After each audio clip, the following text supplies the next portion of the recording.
I do have a question, Leslie. Okay. Has anybody received the $500 that was mentioned, and they specifically said 207 people were going to get that? But my follow-up would be, if anybody has received it, are there strings attached to that in any way? I checked my own bank account this morning, Yeah. and I also checked with nurses and ancillary workers.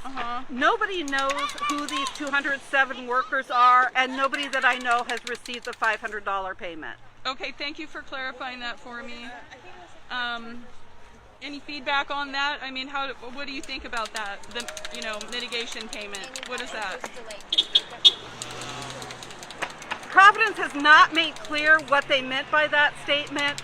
We have no idea what they meant by that statement.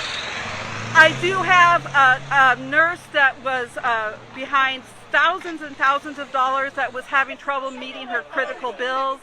We asked them to make an off-payroll cycle payment. They promised us it would be made on Tuesday. We waited, and that payment has still not been made. I think Providence does not know what they are talking about. Okay, thank you for that feedback.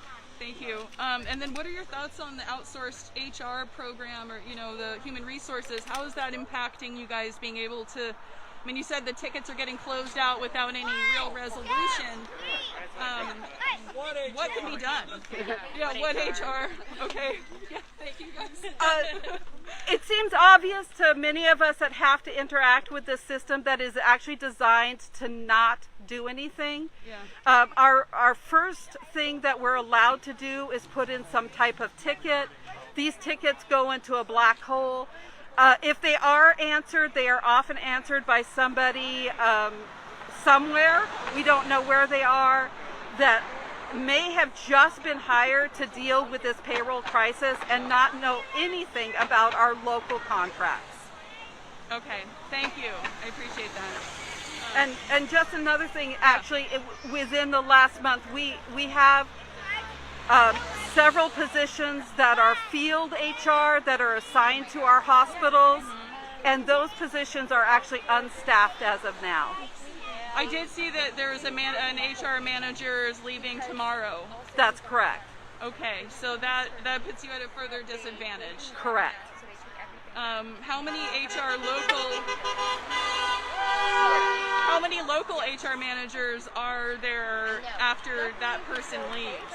We will have one remaining HR field representative, and I believe that they are going to send in for a few days a week a regional manager. Okay. But again, we are not allowed to call these people.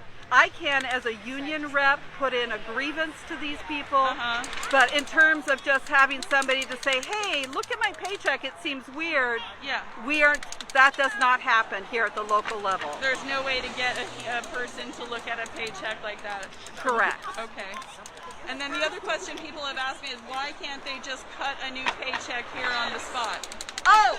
Yes! Why not? Great question! The question is, why can they not cut a paycheck right here on the spot? Right? Super question. It's legally required. They can't. They have a check printer in the HR office. What they don't have is somebody that can run the numbers to see how much they owe you. So on our first paycheck with Genesis on July 5th, there were many unpaid people that did not receive paychecks. They were in the lobby cutting checks that day. It is possible.